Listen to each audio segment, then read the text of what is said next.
ชัดเจนเป็นผีใช่ไหม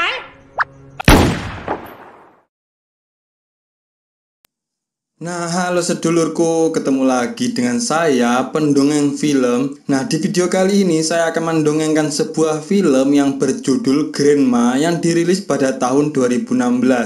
Film ini adalah film yang berasal dari negeri gajah putih ya, yaitu Thailand. Dan film ini menceritakan tentang seorang nenek dan anak-anaknya. Film ini sangat-sangat menghibur ya lur. Pokoknya sangat saya rekomendasikan untuk ditonton. Nah, bagaimana alur filmnya? Langsung kita menuju ke videonya. Intro lur.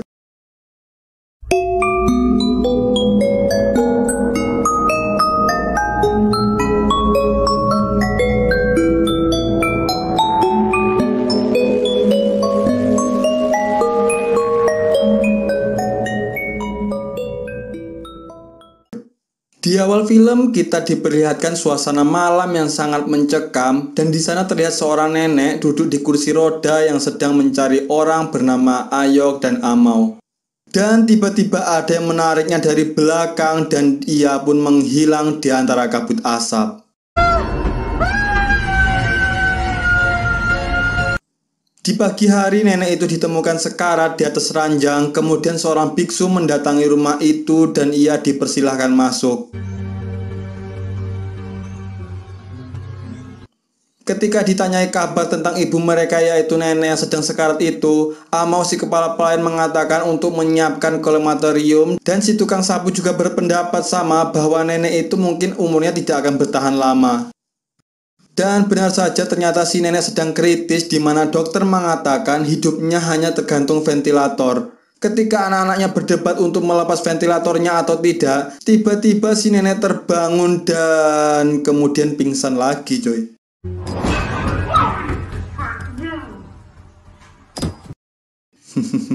Nenek ini mungkin ngigau ya. Setelah itu si kakak yang paling tua tetap memutuskan untuk melepas ventilator tersebut. Lalu Ampau memasuki sebuah ruangan yang gelap. Dia dikagetkan oleh Tong dan ia menemukan foto kakeknya bersama seorang wanita. Ampau pun membuka sebuah guci di depan foto kakeknya dan kemudian ia dipanggil ayahnya dan membiarkan guci itu terbuka begitu saja.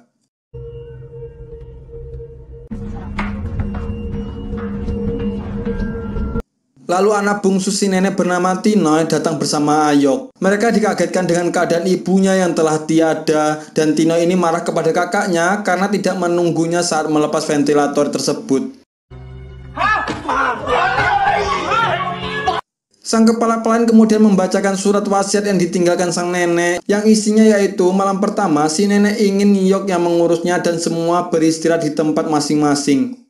Baru setelah tengah malam, si nenek ini ingin disediakan makanan favoritnya. Setelah itu, surat wasiat kedua baru boleh dibuka.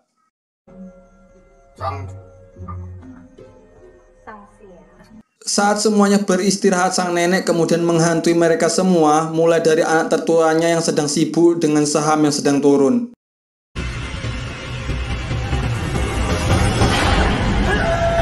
Si nenek juga mendatangi sang biksu dan si biksu pun juga ketakutan coy. Kemudian si nenek menghantui anak perempuannya yang sedang bersama si Ampau. Anak perempuannya itu juga ketakutan hingga menangis, bahkan si Ampau ini sampai ngompol-ngompol.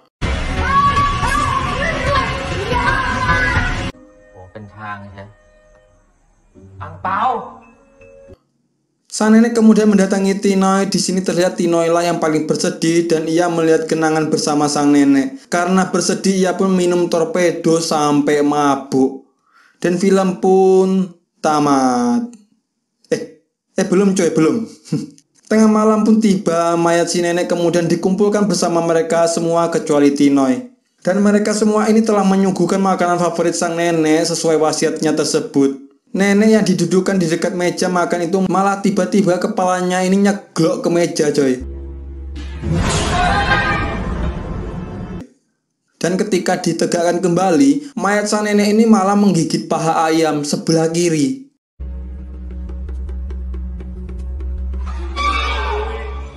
Ternyata mayat pun bisa lapar ya. Lanjut. Setelah daging itu diambil dari mulut sang nenek, tiba-tiba kepalanya itu ke meja lagi. Dan mayat sang nenek ini malah makan mie.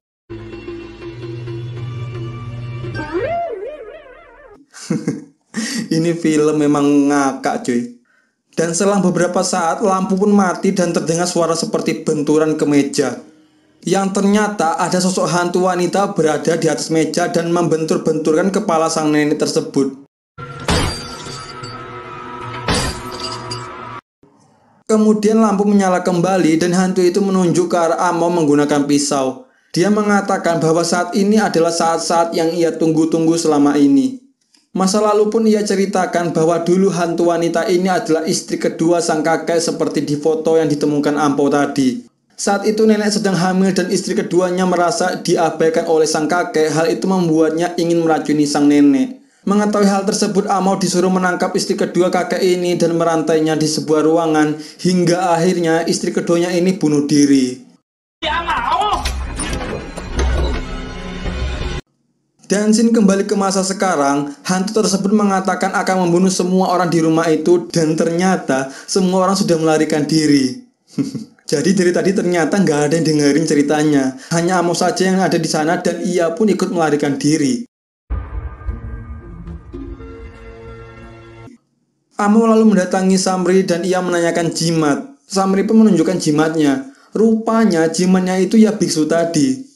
Kemudian semua orang mencari tempat persembunyian. Terlihat sepasang suami istri memasuki toilet untuk bersembunyi. Namun mereka kaget karena di dalam toilet itu ada anaknya sedang BAB. Samri yang sedang berada di kamar mendengar ketukan pintu. Lalu dia pun membukanya dan ternyata itu adalah hantu wanita tadi. Dan respon Samri ini yang bikin ngakak coy. Oh, ชัดเจนเป็นผีใช่ไหมก็เป็นคนช่วยกูเลย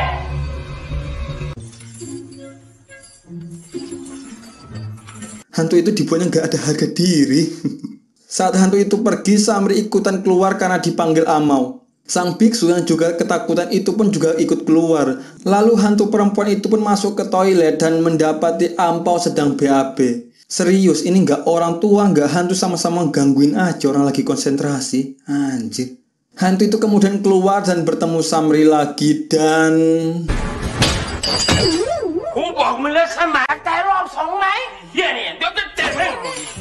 Dikaplok cok. Asem Samri ini. Akhirnya Ampau selesai BAB dan dijemput Tau. Mereka lalu berkumpul. Di sini biksu mengatakan kalau mereka tidak bernapas, hantu itu tidak akan mengetahui keberadaan mereka. Hal itu ternyata berhasil cuy. Merasa tidak mendapati siapapun, sang hantu ngamuk dan mereka semua refleks melarikan diri. Sang kakak tetua bersama anaknya memasuki ruang makan neneknya tadi dan anaknya mengatakan kalau tempat berbahaya adalah tempat paling aman. Namun kemudian mereka ketahuan coy.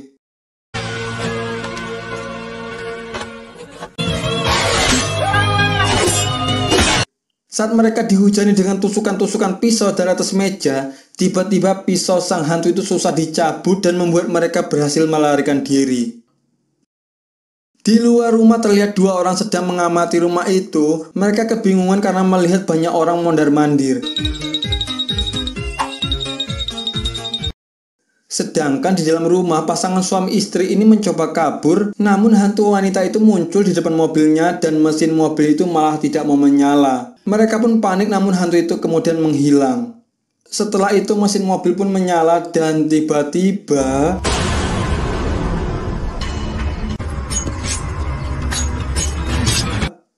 Angpau dan Tong bersembunyi di dalam lemari. Mereka mengintip dari balik lemari dan hantu itu melintas di depannya. Kemudian mereka keluar dari lemari dan bertemu dengan Yok. Setelah itu mereka bersembunyi di bawah ranjang, namun sang hantu mendatanginya dan menarik kaki Angpau. Tarik-tarikan pun terjadi dan Angpau sebagai tali tambangnya. Lalu Amau dan Samri mendatangi sebuah ruangan dan mereka menemukan penyebab teror dari hantu wanita tersebut, yaitu guci antik yang telah terbuka. Di sini Amau bertanya kepada Samri apakah ia bisa membacakan mantra untuk memasukkan hantu tersebut ke dalam guci lagi. Samri pun mencobanya.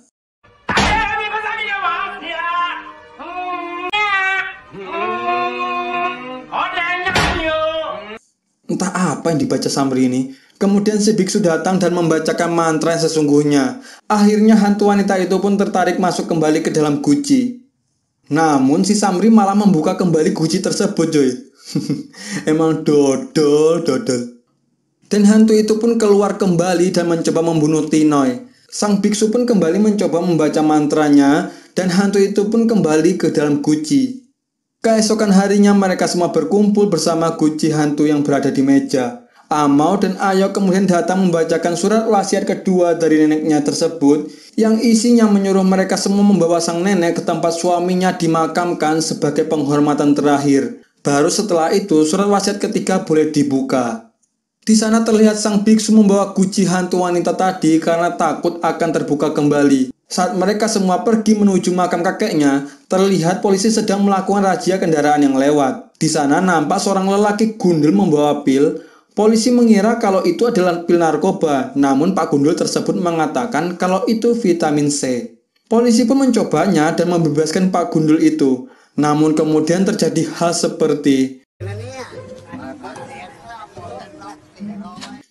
dan sepertinya polisi tersebut telah melahap narkoba coy. Kemudian mobil yang dinaiki nenek dan yang lainnya ini diberhentikan dan polisi memeriksa sang biksu. Sang biksu ini disuruh meniup alat pendeteksi alkohol, namun malah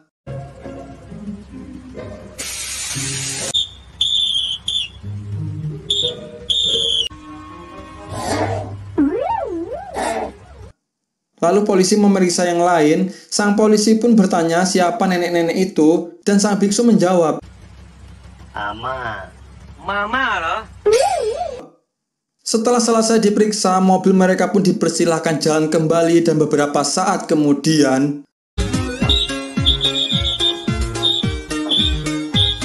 sesampainya mereka di pemakaman, mereka didatangi dua orang yang mengawasi rumah mereka sebelumnya. Mereka berdua ini membawa pistol dan ingin membawa sang nenek. Kemudian mereka tidak sengaja menembak sang biksu dan setelah itu membawa si nenek kabur.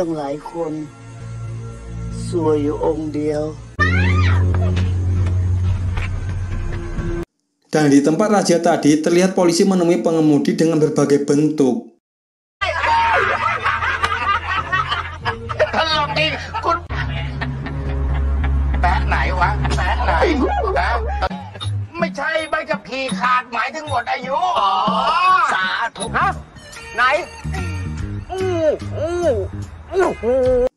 Mantep. Kemudian mobil yang membawa sang nenek tadi diberhentikan dan diperiksa kembali. Di sini polisi melihat sang biksu pucat dan menanyainya. Setelah itu polisi melihat ada guci di sebelah biksu dan membukanya untuk diperiksa. Lalu hantu wanita itu pun muncul di sampingnya. Melihat hal itu, sang biksu pun membacakan mantranya kembali dan sang hantu pun masuk kembali ke dalam guci. Sesampainya mereka di rumah sakit, Samri disuruh Amau untuk menjenguk biksu dan ternyata หลวงพี่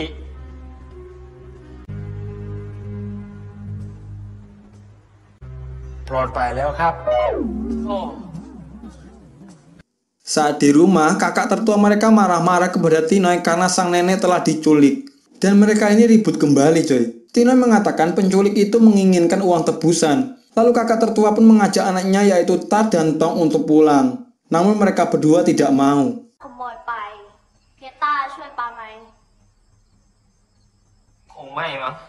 Keesokan harinya kakak tertua mereka tiba-tiba datang ke rumah sang nenek kembali dan bersikap baik kepada mereka. Mungkin ya dia mikir juga ya apa yang dibilang anaknya tadi malam. Lalu penculik sang nenek menelpon dan meminta tebusan. Akhirnya mereka semua mengumpulkan uang namun uang itu masih kurang. Tina pun mencari pinjaman kepada Bos Dang. Tapi sebelum itu Tina disuruh bertarung dulu dengan Bos Dang. Kalau Tina berhasil menang, dia akan mendapatkan pinjaman uang tersebut. Kemudian Tinoy pun bertarung melawan Bos Dang dan pada akhirnya pukulan One Punch Man Tinoy mampu menerbangkan Bos Dang sampai jungkir walik coy. Dan Tinoy pun mendapatkan pinjaman uang itu.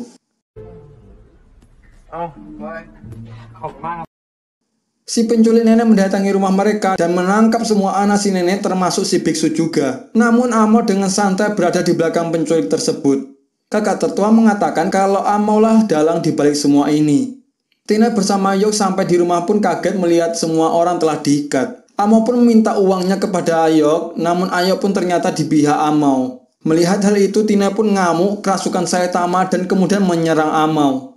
Namun si penculik lainnya mengancam kalau neneknya akan dimutilasi. Kemudian Tina memeluk sang nenek dan tiba-tiba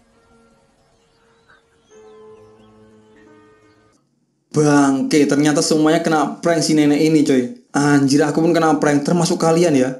Ternyata semua itu telah direncanakan oleh si nenek, Amau, Yok, dokter, dan 2 penculik tadi.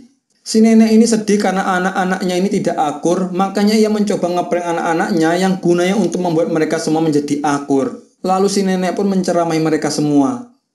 Si nenek kemudian membacakan surat wasiat ketiga, Tinoy mendapatkan warisan namun Tina harus menikahi Ayok. Dan semua anggota keluarga mendapatkan warisannya masing-masing. Namun si Amau gak dapat apa-apa, cuma dapat ucapan terima kasih.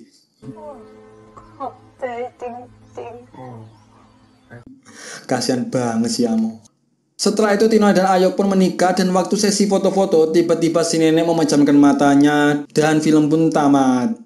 Entah apa yang terjadi setelah itu, apakah hantu cewek rese tadi muncul lagi, ataukah si nenek memejamkan mata itu untuk ngeprank mereka lagi. Tak ada yang mengetahuinya termasuk Saitama. Dan penjelasan singkatnya, menurut saya film ini sangat-sangat menghibur ya. Terutama di saat Samir tadi ngaplok lainnya hantu wanita itu.